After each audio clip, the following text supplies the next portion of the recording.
Collections with the IRS are the most difficult cases to work with. Your case is only assigned to this person, the RO, and they have a wide discretion and a lot of power on how they handle your specific case. So you have to use every tactic and be aware of the specific tax relief laws that are in your favor, because the IRS Revenue Officer, their whole goal is just to collect the taxes.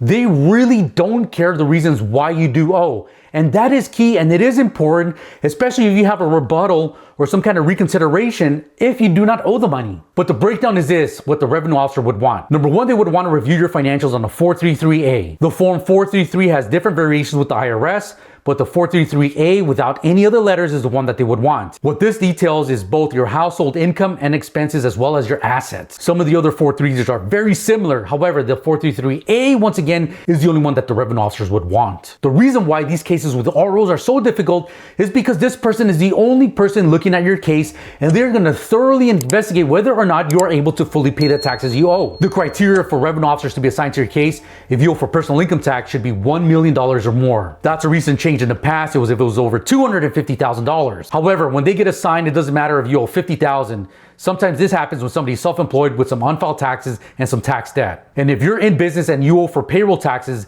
they generally come on board when you owe about $25,000 or more in payroll taxes. And if you're facing payroll taxes, you face a severe civil penalty known as a trust fund recovery penalty as the owner of the firm. And it doesn't matter whether you have an LLC, an S Corp, C Corp, you're gonna face this personally. So with field collections and the revenue officer wanna make sure number one is that you're compliant with all your tax filings. And if your root cause does not have enough tax withholding, they would wanna make sure that you have changed your W-4 at work to ensure that more taxes are taken out or enough that way when you file next year, you're not gonna get yourself in additional trouble by having a new tax balance. And of course, for the self-employed and the business owners, you gotta make estimated tax payments. These are typically done on a quarterly basis. However, you could always break them down to smaller payments by month. That way you're all caught up by the quarter. They'll also type up the levies and garnishment and send them out to your bank and your employer. Now, when they take action against you, it's best that you counterpunch back. Not literally though, I'm not saying that. What you're supposed to do is at least file appeals. Have the revenue officer's manager's name, phone number, fax number. And when you disagree with any decision that this revenue officer makes, you could appeal it under the CAP request, or under other conditions, you could appeal it under a CDP request. However, the CDP request is much more limited when you could submit it versus the CAP appeal programs, you could submit that a little bit more often. But nevertheless, whenever you do submit that, have all your ducks in a row and have paperwork that submits and proves